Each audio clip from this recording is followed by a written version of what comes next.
Welcome back, everybody. In this video, we're going to be talking about the perspective grid, how to use a perspective grid in your one-point perspective drawing.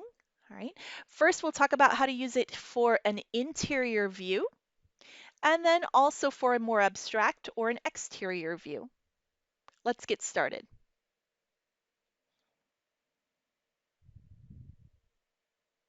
The one-point perspective drawing system is a classic or common way to illustrate an interior scene. All right, and right here on your screen, you have kind of a step-by-step way to start from a perspective grid to create an interior view. All right, so first you're going to construct a grid. Then you will use that grid to block out the locations, sizes, proportions of all of the objects in your room. All right. You can refine them, all right, with more detail, and finally render the drawing. And that's how that process would work. The perspective grid is a visual tool to help put the room or the scene in perspective. Each block, three-dimensional block on the grid is going to represent one unit. Could be an inch, could be a foot, could be something else. All right, depends on your individual scale of the drawing. The rear wall in this interior view is shown directly facing the viewer. All right, so it's an orthographic view. It is the only piece of this one-point perspective grid that can be drawn and measured with an architectural scale. All right, so you can start with a specific architectural scale on that rear wall, all right, because it is orthographic to your perspective view. All right, then everything else is going to be in a perspective view. The blocks of your grid get larger as they move towards the foreground of the view. They get smaller as they recede into the room. So let me pause here for just a second and take a look at this example perspective grid. And I want to see, can you find the horizon line and the vanishing point in this grid?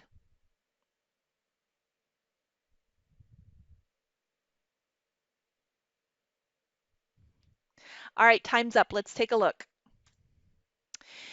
Here they are illustrated. The horizon line is right here. All right. And it is set in this particular room at 5'6" above the floor, which, by the way, is the typical human eye height. And you can literally count that because these are this grid is made in feet. 1, 2, 3, 4, 5.5. All right. And you can tell where the horizon line is because it will be completely horizontal. All right.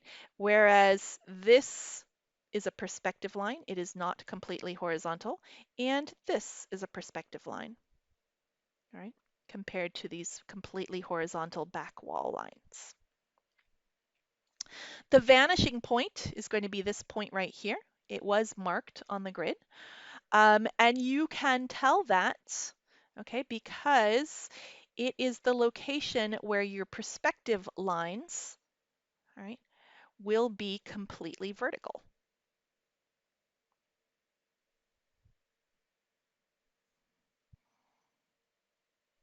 Something important I want you to notice on this perspective grid. All vertical lines are completely vertical, all right?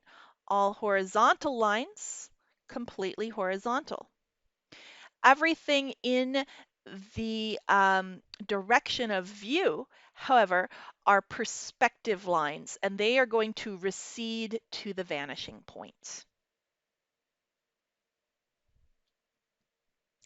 How can we use this perspective grid to create our additive or subtractive forms? Well, the first thing you want to do is locate your item in the room. All right, and you can do this using the grid. For example, I have drawn this box and I have located it 1, 2, 3, 4 feet away from the back wall, and I've located it up against the left-hand wall, right? Next, you're going to draw the shape of it on the floor. My box is 3 feet wide and 1, 2, 3, 4 feet deep, all right, in the perspective view direction. It's 4 feet deep. And you can use your wall lines to help you with the vertical direction. All right, my box is 1, 2, 3, 4 feet high. Right? Once you've drawn kind of those squares on the floor of the wall, you can complete the box, all right, using true horizontal lines, true vertical lines, and perspective lines that vanish to the vanishing point.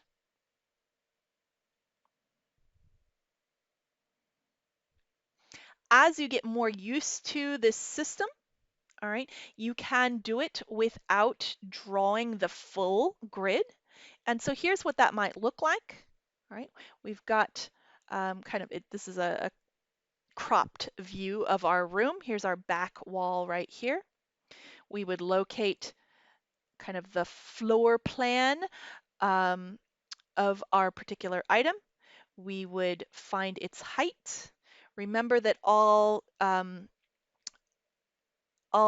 edges in this direction are going to recede to the vanishing point. All right. Next, they put a front face and a back face on this item and finally completed it in 3 dimensions. All right. Once you've done that, you're going to use your additive and subtractive skills here, all right, to make this form more complex. So I can hear you. You're saying, but Sarah, my kit of parts project, it's not sitting in a room. It's not an interior view. How do I create a 1-point perspective view of this abstract sculpture that I've created? Well, it turns out that conceptually, all right, you can place your sculptural object or your kit of parts projects in its own room and create a grid around it. All right, and here's an example of someone who has created, they're just showing the floor type grid and their abstract objects located on that floor grid. All right. And once you take away the perspective grid and those relationships, you still have your forms and in their correct proportion to each other.